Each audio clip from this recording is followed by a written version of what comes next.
nasa plural form. Hindi pwedeng pangalan ng iglesia yan. Yung tunay, iglesia ni Kristo, mange. Sa mga kapatid, plural form. Ang tinutukoy po, mga kapatid, mga kaanib sa iglesia kay Kristo. Hindi po tumutukoy sa pangalan ng tunay na iglesia dahil ng kanilang sinasabit, itinuturo sa mga tao. Yan ay malaking pandaraya. Ngayon, tiyakin po natin. Alin po ba yung tinutukoy dito? Nang sabi, mga kay Kristo. Kaya kung tawagin, iglesia ni Kristo. Ha? Ngayong mga iglesia ni Kristo yun, bumabati sa mga kapatid nila dun sa Roma. Galatia 1:22. At hindi pa ako nakikilala ng muka ng mga iglesia ng Hudiya na tawag kay Kristo. Sino po ang tinutukoy doon? Na mga kay Kristo o mga iglesia ni Kristo. Yung pong iglesyang nasa Hudiya na tawag kay Kristo. Kaya tinatawag ding iglesia ni Kristo. Bakit? Tawag kay Kristo yun eh. Ano po ang pangalan ng iglesyang yun? Ha? Eto, magkakaalaman na tayo. Kasi yung mga yan sabi sa inyo, magaling lang yan sa kakakalikot ng Biblia.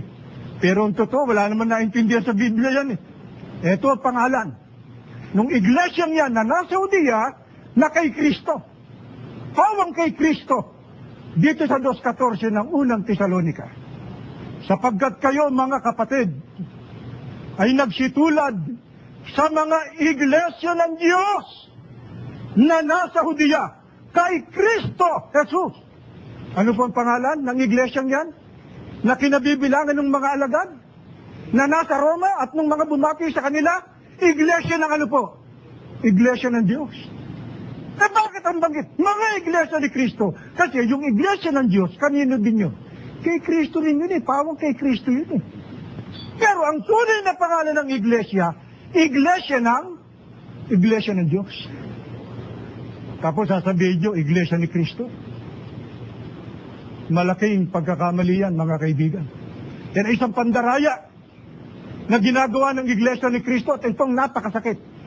Pansinin ninyo, yung kanilang itinuturo, kung ang tunay daw na iglesia yung kanilang samahan, pagka wala ka dyan sa loob, ano raw ang tiyak na mangyayari sa iyo? Basahin po natin sa 5:13 ng unang Korinto. Dadapot, siya na nga sa labas ay Diyos ang umahatol.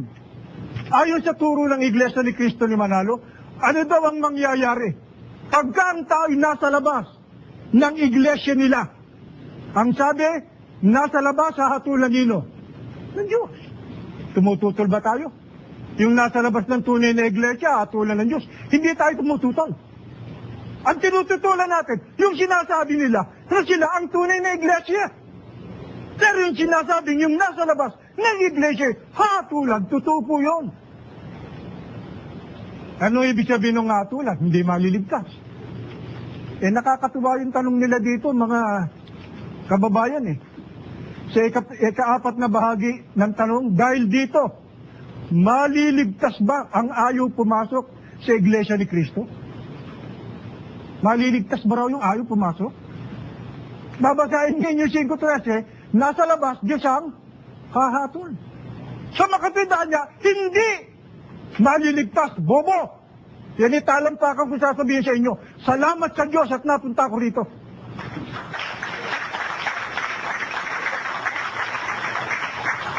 Hindi kami tumututol na yung nasa labas ng iglesia hahatulan.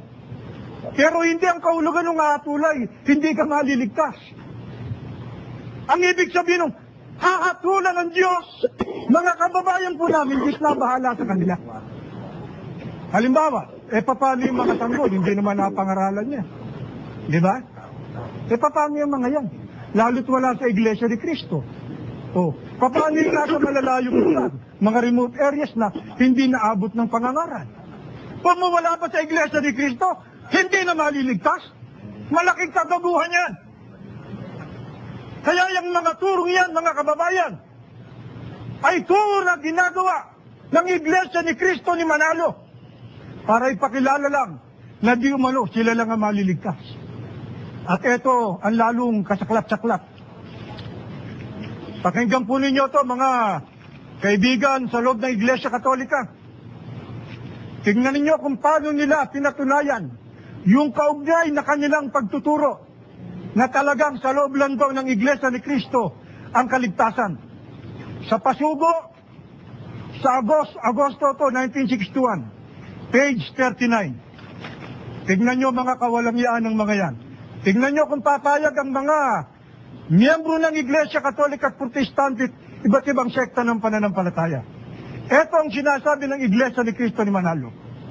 Kaya sa wakas ng lathalaing ito, dapat na nating itakwil ang mga paring Katoliko at ang mga pastor Protestante sapagkat sila'y mga ministro ni Satanas.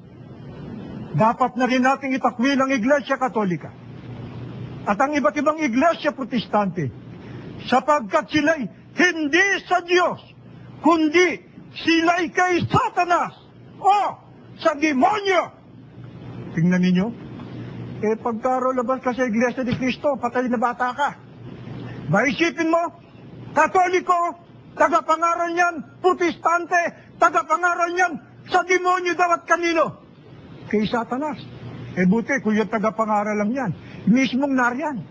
Yung nasa Iglesia Katolika, yung nasa Iglesia ng Protestante, ang mga yan, ayon sa kanila, kay Satanas at sa demonyo. Papayag ba kayo dyan? Mga kaibigan naming mga Katoliko, papayag ba kayo mga Protestante sa sinasabi ng Iglesia ni Cristo ni Manalo na kayo daw ay sa demonyo kay Satanas? Malaking katarantaduhan niya. Ang totoo nito mga kababayan, patutunayan ko po sa inyo na yung Iglesia ni Cristo ni Manalo na lumitaw noong 1914, opisyal na ipinarehistro. Aminado si Ginoong Manalo, siya ang nagtatag niyan at hindi si Cristo. Naniniwala ba kayo? Na ayon mismo kay Ginoong Manalo, inaamin niya na yung iglesia niya kanya. Hindi lang ito nalalaman ng iba. Mula po sa sinipin natin sa pahayagang Free Press, Manila, February 11, 1950. Ito po, Felix Manalo or One Foot in Heaven. Ano pong sinasabi ni Ginoong Felix Manalo sa Iglesia ni Cristo na kanyang pinagpupunuan? Babasahin ko po. Members of my church were beaten up, some killed because they refused to vote for Quirino. Ano po ang patutuo ni Ginoong Manalo? Members of my church, yung mga kaanib sa aking iglesia. Kung gano'n, iglesia ba ni Cristo? Members of my church. Ano, Paul? Ramil, Rene.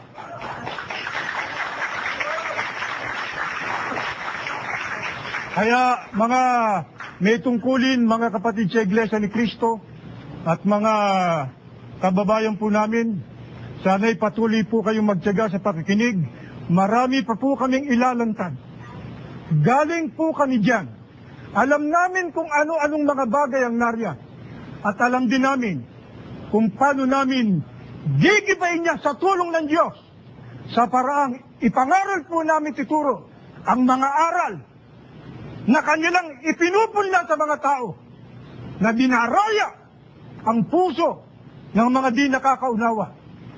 Kaya tayo po, kami mga ministrong narito, nagpapasalamat una sa Diyos sa pagkakaroon ng isang kapatid na Eli Soriano na siyang nagturo sa amin ng katotohanan narito sa Biblia. Marami pong salamat.